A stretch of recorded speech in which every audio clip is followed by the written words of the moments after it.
बजरंगी जी।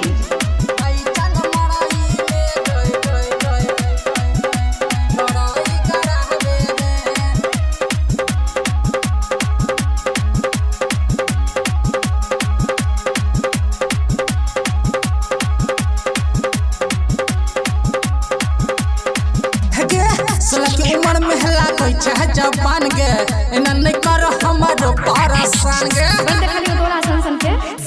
सुनना 16 के उमर में हला कोई चाहे जबान गे इना नहीं कर हमारो पारसान गे रानी माँ चाह तू हो उठा ले गे मुझे तोड़ दो आई चल मड़ाई में गए गड़ाई गड़ावे दे आई चल मड़ाई में गए गड़ाई गड़ावे दे 16 के उमर में हला गई चाहे जबान गे एना नहीं कर हमारो पारसान गे 16 के उमर में हला गई चाहे जबान गे एना नहीं कर हमारो पारसान गे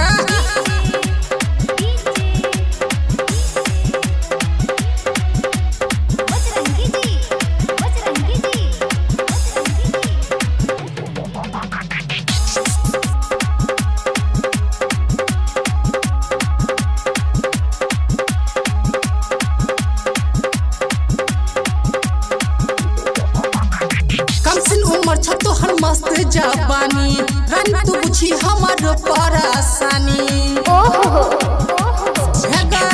कमसिन उमर छ तोहर मस्त जवानी रानी तू बुझी हमार परेशानी जे कहै छियौ बात मानी ले अच्छा आई चल मड़ई में गए गड़ई गड़ाबै दे आई चल मड़ई में गए गड़ई गड़ाबै दे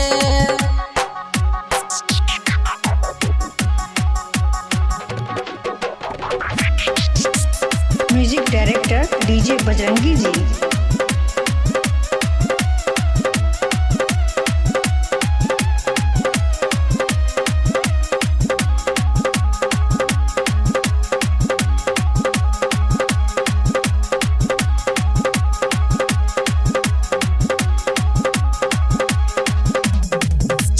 रानी तू अपना गाल गे मजा उठले रानी ने कर तू सवाल गे अच्छा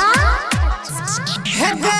चुमे दे रानी तू अपना गाल गे मजा उठले रानी ने कर तू सवाल गे अच्छा आई मुंड ने तू बिगाड़ ही गे आई चल मड़ई में गए गड़ई गड़ाबै दे आई चल मड़ई में गे गड़ई गड़ाबै दे 16 के उमर में हला गई चाहे जबान गे एना नहीं कर हमारो परेशान गे 16 के उमर में हला गई चाहे जबान गे एना नहीं कर हमारो परेशान गे